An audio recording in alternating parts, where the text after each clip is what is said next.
여기에도 옛날에 우리 흔히 듣던 도둑대가 있었을까요?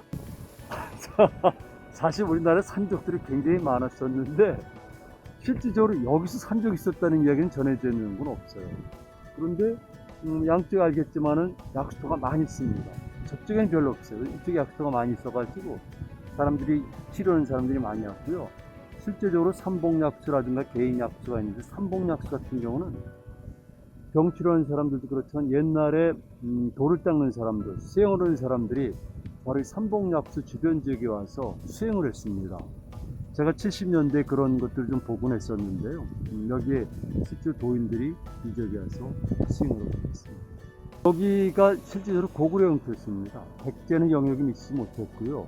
실제로 고구려 형태였었고, 요 밑에 내려가면 신라가 진흥왕 때 북진하게 되면 이 동해달 따라서 올라가지만 기본적으로 여기는 고구려 형태였습니다. 그래서 바로 이 지역도 그렇고 양양도 그렇고 그 다음에 이쪽에 고성, 간성 다 고구려 형태였었고요. 양양 같은 경우는 우리나라 선사 문화에 있어서 굉장히 중요하고요. 양양의 오산리에서 발견된 톡이라든가 그 다음에 어로잡이 도구들이라든가 이런 것들은 여기가 아니라 바로 쭉 북상해 가지고 오늘날의 블라디보스토크 이런 주변적인 연해 지역까지 연결돼요.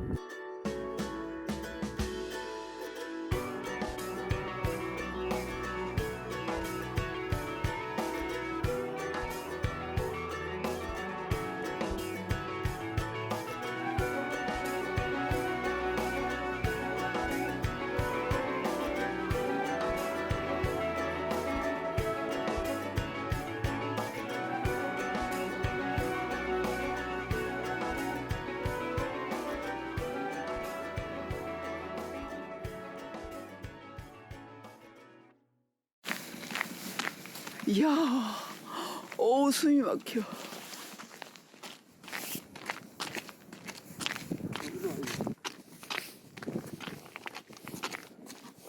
오, 오, 오, 말도 안 돼. 이야, 살아계요. 이게 진짜. 이야.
고령령을 홍천에서 양양군 넘어왔거든요. 지금 여기 제발 1000m 되는데요.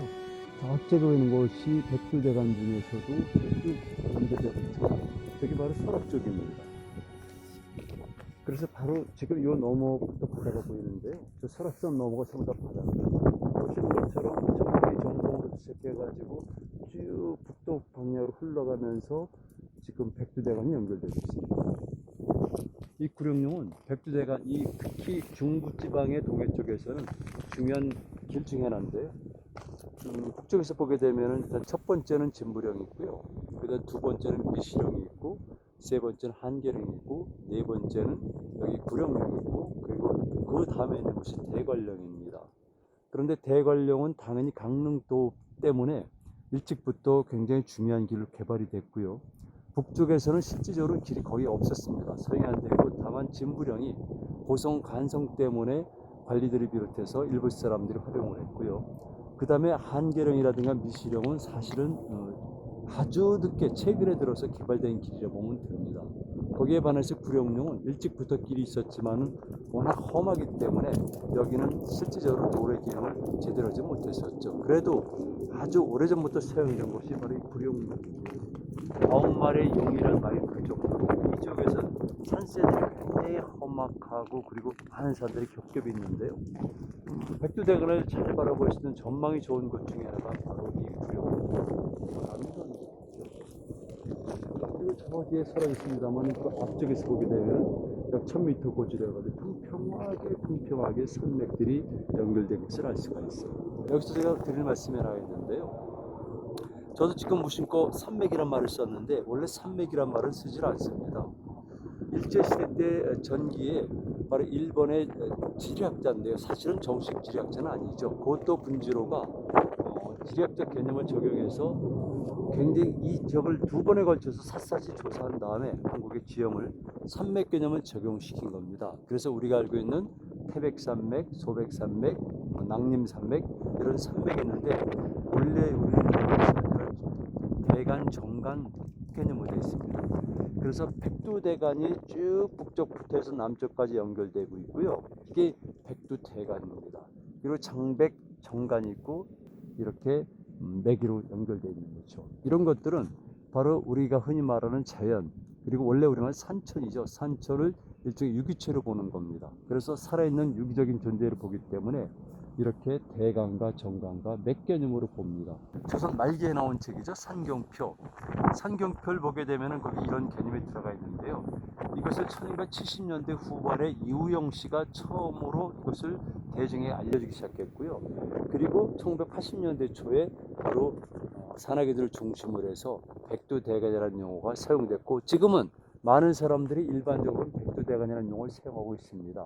그런데 제 개인적인 생각은 왜 백두대간이라는 용어를 쓰였는데 산맥 개념으로 됐고 다시 이렇게 백두대간이라는 용어를 사용을 할까? 여기에 대해서 사상적, 철학적, 그리고 실질적인 역사적 배경까지도 안다면 상당히 좋은 거죠.